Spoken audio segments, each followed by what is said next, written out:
जय हिंद दोस्तों। Most welcome है आप सभी का आज के इस सेशन में। तो जैसे कि आप सबको पता ही है कि हम लोग स्टैटिक्स जीके का सीरीज पढ़ रहे थे, जिसमें जो भी महत्वपूर्ण संगठन थे उसको हमने कंप्लीट कर लिया था। और आज से हम लोग एक नए सेक्शन की शुरुआत करने जा रहे हैं, जो होगा आपका अवार्ड का सेक्शन। अवार्ड का सेक्शन की बात करें तो ये हमारे जितनी भी एग्ज़ाम्स होती है, फिर वो चाहे वनडे एग्ज़ाम हो, चाहे वो स्टेट पीसीएस लेवल का एग्ज़ाम हो, हर एक एग्ज़ाम में जो है अवार्ड के सेक्शन से क्वेश्चन कहीं ना कहीं किसी न किसी रूप में आपको देखने को मिलते हैं।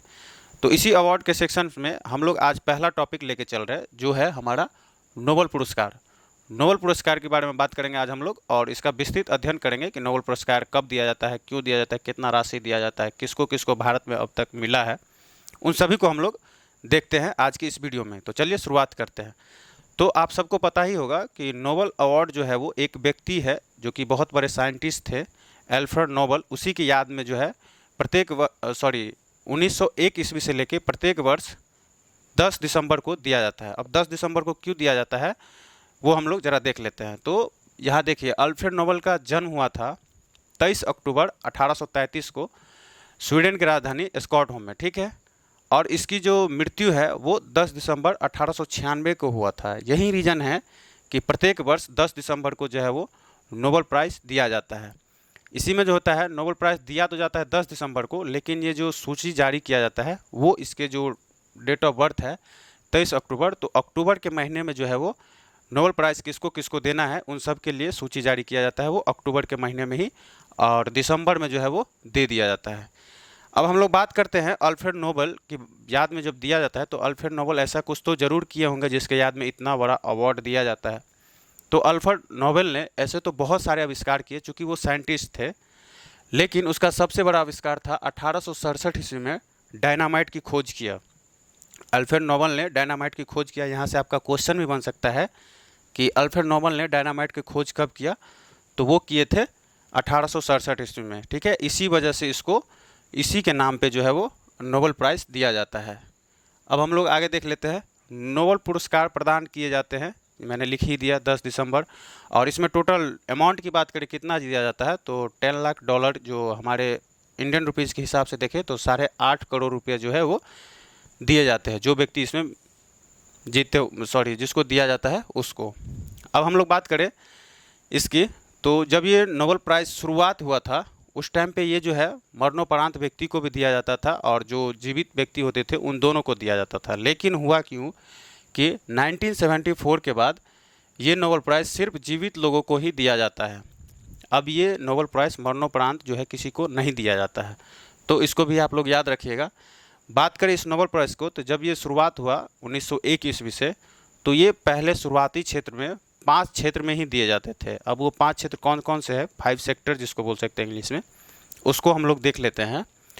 तो ये 5 श्रेणियों में दिए जाते थे, जो इस प्रकार है: साहित्य है, भौतिक है, रसायन है, चिकित्सा है और शांति। ये 5 सेक्टर में जो है नोबेल पुरस्कार दिए जाते थे। लेकिन समय बढ़ता गया और बात आया 1968 की, यानी कि 1968 में एक और सेक्टर जोड़ा गया। बोला गया कि इसमें एक और क्षेत्र में जो है वो ये नोबेल प्राइज़ जो है वो दिया जाएगा। और वो सेक्टर कौन सा था, तो वो आपका था अर्थशास्त्र। और उसी 1968 में ही अर्थशास्त्र को शामिल किया गया।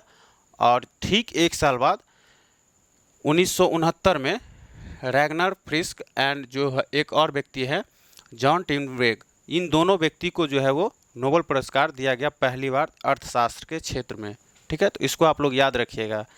अब बात कर लेते हैं हम लोग जो शांति का पुरस्कार है। यहाँ पे एक एक्सेप्शन पॉइंट ये है कि जैसे ये जो नोबेल प्राइज़ है 5 क्षेत्र में तो दिए जाते हैं, और ये दिए जाते हैं किसके द्वारा, तो यही जो है स्वीडन के द्वारा दिया जाता है। स्वीडन के राजा के द्वारा जो है ये नोबेल प्राइज़ दिया जाता है। लेकिन यहाँ पे एक्सेप्शन पॉइंट ये है कि शांति का जो नोबेल प्राइज़ है वो स्वीडन के द्वारा नहीं दिया जाता है, बल्कि ये दिया जाता है आपका नॉर्वे की राजधानी ओस्लो के द्वारा जो है ये शांति का नोबेल प्राइज़ दिया जाता है। अब एक बात याद रखिएगा कि अभी तक के टाइम पे शांति का नोबेल पुरस्कार सबसे ज़्यादा दिया गया है, एक कमेटी है रेड क्रॉस कमेटी, इसको शांति का पुरस्कार अब तक 3 बार दिया जा चुका है। और हम लोग देख लेते हैं कब कब दिया गया है। तो एक तो है 1970, 1944 और 1963। ये 3 बार रेड क्रॉस को दिया गया है, तो इसको आप लोग याद रखिएगा।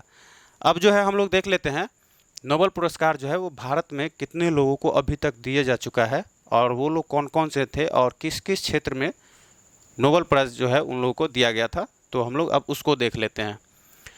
तो सबसे पहला जो है वो 1913 ईस्वी में दिया गया साहित्य के क्षेत्र में नोबेल पुरस्कार, जो कि किसको दिया गया, तो रविंद्रनाथ टैगोर को दिया गया। और किस चीज़ के लिए दिया गया था, तो एक पुस्तक है, बहुत ही प्रसिद्ध पुस्तक है रविंद्रनाथ टैगोर की, जिसको 1910 में लिखा गया गीतांजलि। इसी पुस्तक के लिए जो है वो रविंद्रनाथ टैगोर को सबसे पहले साहित्य के क्षेत्र में इसको नोबेल पुरस्कार दिया गया था। यहाँ पे एक्सेप्शन पॉइंट आप लोग एक याद रखिएगा कि रविंद्रनाथ टैगोर तो थे भारतीय के, लेकिन यहाँ पे आप ये याद रखिएगा कि पूरा एशिया का सबसे पहला वही व्यक्ति थे रविंद्रनाथ टैगोर जिसको साहित्य के क्षेत्र में सबसे पहला नोबेल पुरस्कार दिया गया था। यहाँ पे ये बात याद रखना है आपको, ठीक है।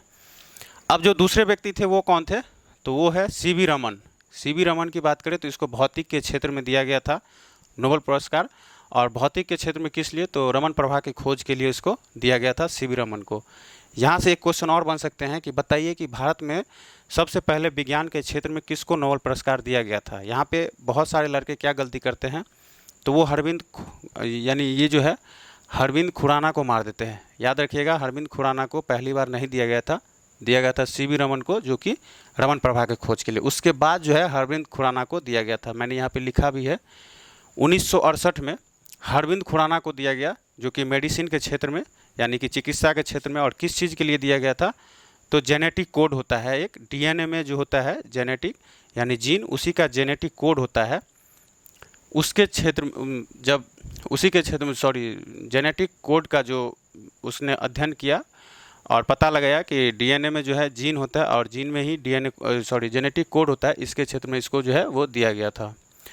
अब जो हम लोग देखने वाले हैं वो है 1979 में मदर टेरेसा को दिया गया। और मदर टेरेसा को किस क्षेत्र में दिया गया, आप सबको पता ही होगा कि शांति के लिए मदर टेरेसा को भी दिया गया है। और अब उसके बाद जो है किसको दिया गया, तो सुब्रमण्यम चंद्रशेखर को दिया गया। इसको भी जो है भौतिक के क्षेत्र में दिया गया। और इसको किस लिए दिया गया, तो ब्लैक होल की जानकारी के लिए उसको दिया गया था। और बता दें ये सी.वी. रमन के जो है वो भतीजा थे, ठीक है, इसको भी आप लोग याद रखिएगा। उसके बाद है 1998 में अमृत सेन को दिया गया अर्थशास्त्र के क्षेत्र में। और 2009 में जो है किसको दिया गया, तो राधाकृष्ण साहब को दिया गया रसायन के क्षेत्र में। और 2014 में जो है कैलाश सत्यार्थी को दिया गया नोबेल पुरस्कार। और अभी सबसे लेटेस्ट 2019 में जो दिया गया है अर्थशास्त्र के क्षेत्र में, जो हमारे भारतीय थे, ये अभिजीत बनर्जी को दिया गया है। तो अभी तक मैंने जितने भी बताएं ये सब भारतीय थे। इसको किस क्षेत्र में नोबेल पुरस्कार दिया गया है, कब कब दिया गया है, उन सबको तो हमने देख लिया। अभी एक चीज़ और याद रखिएगा, यहाँ से एक क्वेश्चन बन सकता है कि नोबेल पुरस्कार पाने वाली सबसे कम उम्र की महिला कौन है। तो आपको याद रखना है कि पाकिस्तान की ही एक महिला है जिसका नाम है मलाला यूसुफजई, जिसको शांति का पुरस्कार दिया गया है। और 17 वर्ष के एज में ही इसको जो है ये शांति का पुरस्कार दिया गया है। अब यहाँ से एक और क्वेश्चन बनते हैं कि जब सबसे कम उम्र की महिला को दिया गया है तो सबसे ज़्यादा उम्र वाले किस व्यक्ति को दिया गया है। तो उसको भी मैंने नाम लिखा हुआ है यहाँ पे, लियोनिड हरक्यूज जो है, इसको 97 साल की उम्र में जो है वो शांति का नोबेल पुरस्कार दिया गया है। तो ये तो हमारे था स्टैटिक्स का पोर्शन। अब जो हम लोग देखने वाले हैं वो होगा करंट का सेक्शन, यानी कि 2021 में जो 6 सेक्टर मैंने बताया, उन 6 सेक्टर में किस किस व्यक्ति को नोबेल पुरस्कार दिया गया है, उन सबको हम लोग देखेंगे नेक्स्ट वीडियो में। चूँकि अब यहाँ पे स्पेस नहीं है, तो आज के लिए इतना ही। पढ़ते रहिए, मुस्कुराते रहिए। जय हिंद, गुड नाइट।